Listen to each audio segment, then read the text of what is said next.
You just have to get through this time in purgatory and come out the other side. This is also when limbo, the theology of limbo begins. You know about limbo? Limbo is the idea that people that haven't been baptized, especially babies, who didn't have an opportunity to sin because they were babies, still had this stain of original sin on their soul from Augustine. So we have to do something with them. They can't go to heaven, so we sent them to limbo, where they floated peacefully in space. Now, I'm sorry I'm being a little bit pejorative here, but I need you to see what happened from the year 100 to the 14th century. I mean, it's crazy. In 1229, at the Synod of Toulouse, the lay people were forbidden to own a Bible because, of course, they couldn't read it and they certainly couldn't interpret it right. So they were actually forbidden from doing it. So this is when triumphalism of the church was just taking over everything. The popes are as powerful as any secular leader. So we now gone all the way from being this oppressed little cult to the oppressor in the Crusades and the Inquisition. And doctrine was no longer the responsibility of bishops, but theologians who became masters teaching in cathedrals and schools. In the 15th century, lay devotion and popular piety were all the thing. Private masses, going pilgrimages, shrines, feast processions. And by the 15th century, the moment in church, if you could see it, when the priest holds up the host while he's standing there like this, that becomes the most important moment in the church. And of course, nobody knows what's going on. Most people are saying their rosaries while all this is happening. But that becomes the most important moment. So we rang a bell. And I'm sure many of you have been in churches where you ring a bell at the consecration. That's why that has never happened in this church, because of the history behind it. I will ring a bell at the beginning of the Eucharistic prayer and at the end, but at that moment, no. And what does the priest say when he holds up the bread? In Latin, hoc est corpus. Exactly where we get the phrase hocus pocus. It has become all about this magic moment of consecration. If you're walking, and this is still true in some Latin American countries. If you're walking on the street while a service is going on in a Roman Catholic church and the bells ring, people will drop to their knees on the street because that's the moment when the magic happens. Okay? All right. Good? All right. Very. Okay. And then something happens in the secular world that is about to blow all of this up. An invention happens. Printing press. Yeah. So the printing press comes about, and people actually get Bibles in a language that they can read, and they actually start reading the Bible, and they go, what does all of this have to do with religion, with what we're trying to do? What does this have to do with God? What does this have to do with Jesus? What in the world has happened here? And that's when the Reformation is ready to explode, create a whole new place.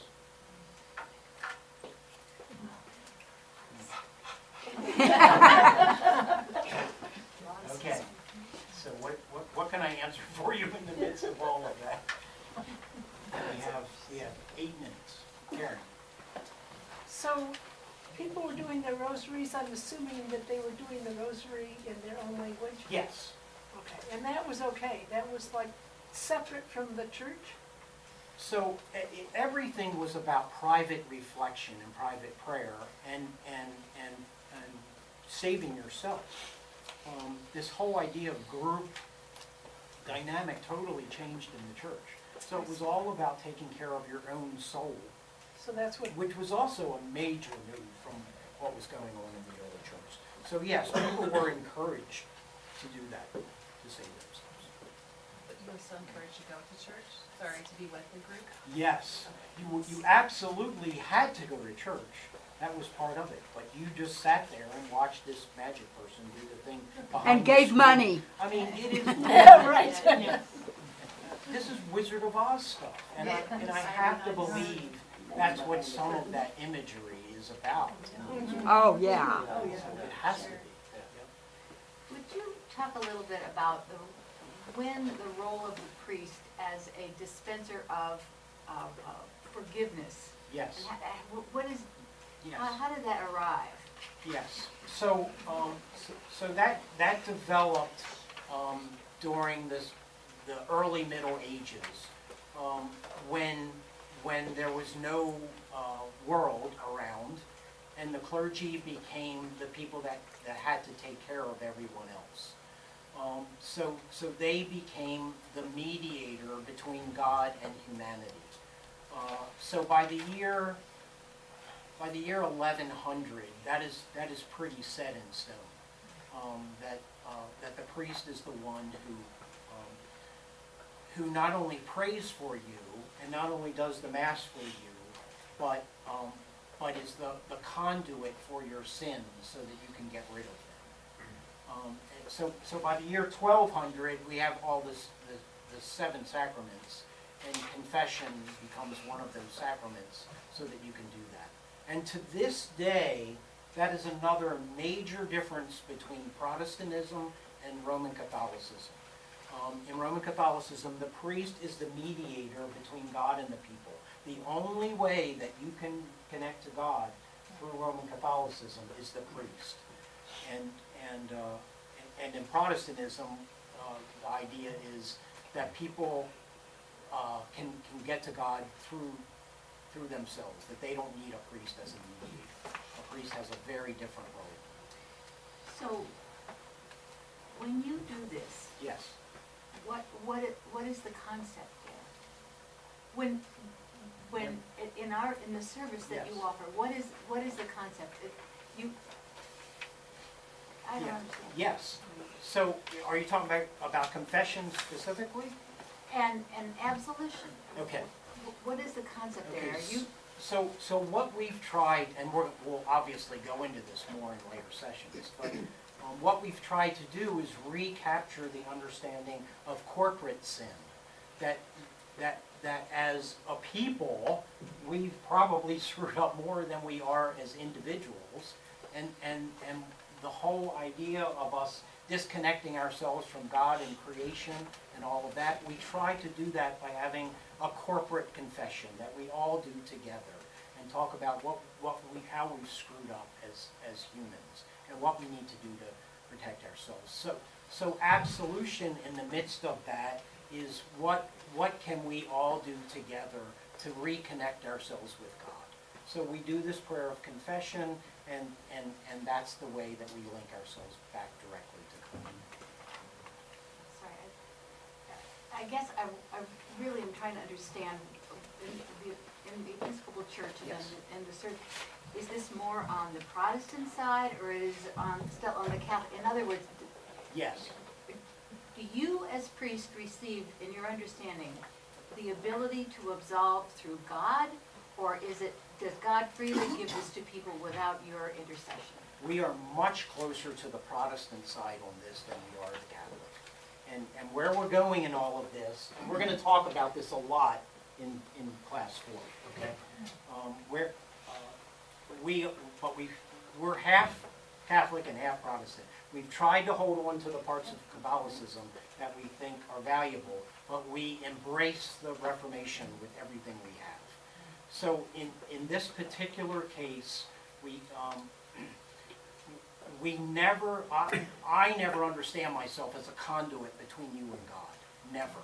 I see myself as someone to be with you on the journey to help link you to God. Thank you. So we don't understand. my question has to do with history. Yep. It goes to the very first line item. Yep. Peter and Paul were martyred. And the question I've got is that quite often martyrdom was state-led. Was their martyrdom state, or was it done by a religious group as opposed to the state? And if so, well, that's what I'm wondering. And No, those are were good. were they charged? Were they martyred because they had done something against the state? Because quite often the zealots were martyred because they were zealots. We believe that it was a state act, yes. Okay. Yes, we're not absolutely positive. This might be best for the class on sacramental tradition, but Yep. you mentioned transubstantiation. Yep. How does that fit in with the real presence? You hear people talk about, does the Episcopal Church have the real presence? Okay. That is a big conversation. Oh, sorry. So we better I thought it was a little nutshell thing. I can quickly tell you that we are not real presence folks. Okay, Okay. But yeah, but we'll talk about that a lot in that class. got it. Okay. Karen. About Gnosticism. Yes. So they dug up these Gnostic texts in Egypt in 1945, Yeah. and it's like the Gospel of Mary Magdalene, the Gospel of Philip, the Gospel of Thomas, that kind of thing. And some of those I have actually read. Yep. And in those, I don't see anything. I haven't seen anything that says, oh, we're against the material world. Well, you haven't read enough. I'm sorry. It's a major part of Gnosticism, and I can show you some. Okay, I need for you to show that to me. Okay. So, I don't get it. Yep. Okay, I want to honor our time. Go ahead. No, you go. Piggyback, I wrote down, when you were talking about Augustine, Yeah. Anglicans are less on the side of Augustine, which is the original in their sin. Correct.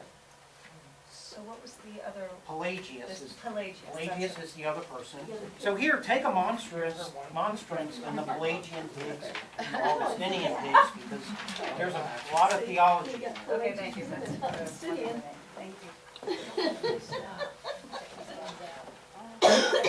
Okay? Thank you all very, very, very much. I know that's a lot of info. It'll be less and less.